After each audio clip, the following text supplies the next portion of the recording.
Have you heard of the spoon theory? The spoon theory applies to a person's energy levels when they are dealing with a chronic illness. I will link to the original blog post in the description of this video if you want to check that out. But first I want to tell you how this spoon theory helped me to explain my chronic illness and how I'm also applying it to my experience with grief.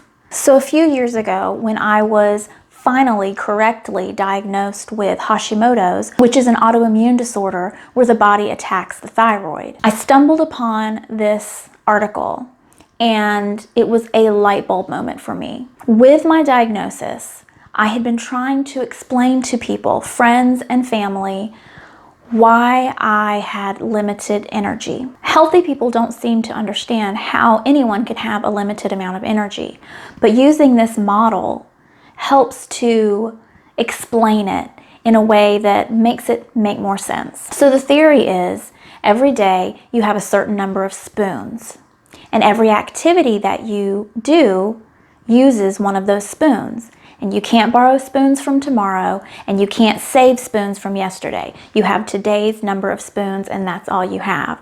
So you have to decide what you're going to spend your spoons on. So if you take a shower, that's a spoon. If you do laundry, that's a spoon. If you go to work, that's probably 5 spoons.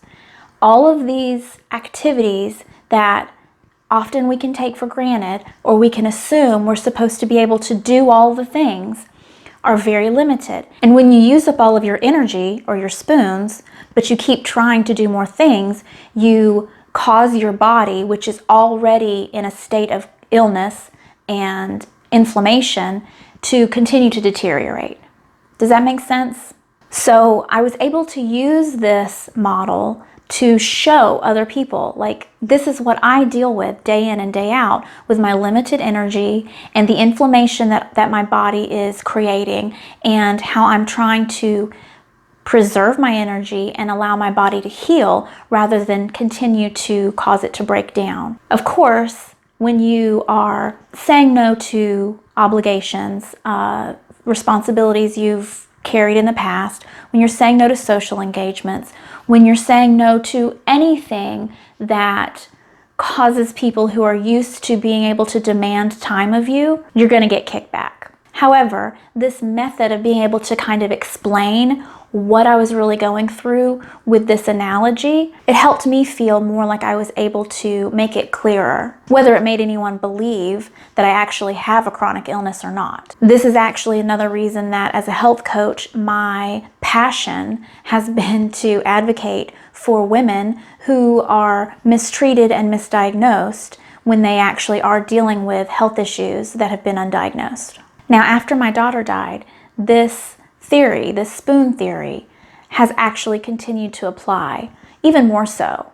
It's like I already had a limited number of spoons. I already had less spoons than an average person, and now 90% of those spoons have been taken away. So my energy can be spent either doing housework or doing my job, either working with my son with his homeschool lessons or working in my garden. I have a very, very limited amount of energy to expend on daily tasks. If you are grieving and you are struggling with that, you're pushing yourself, you don't understand why you don't have any energy, or by the end of the day you feel completely drained and your brain is foggy and you've barely managed to do, ever how many of the tasks that you had set for yourself that day, and you're beating yourself up about it, or you feel like you should be able to do more or handle more or be back to normal, please give yourself some grace. Recognize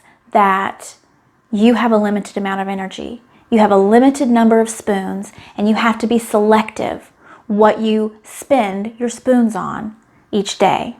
You can't borrow spoons from tomorrow. You can't save spoons from yesterday. So you have a limited number of things, activities that you can handle each day.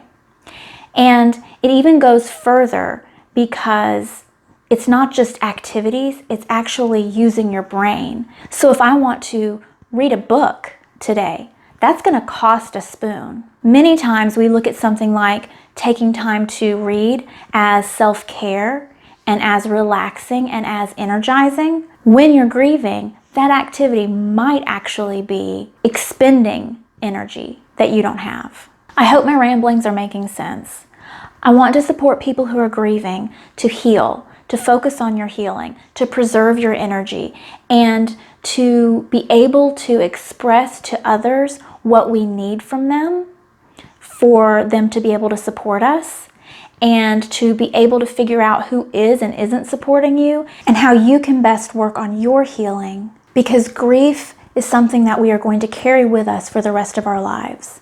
And along the way, if we can learn skills that we can use to cope and to heal and to support each other and to express our needs to others, then this journey can be less painful. Then we can feel less crazy. Let me know in the comments if this was helpful. Let me know what your experiences have been. Share this with anyone that you think could benefit, whether it's someone else who's grieving or whether it's someone else who you wish could understand what you're going through without them having to have a loss like yours.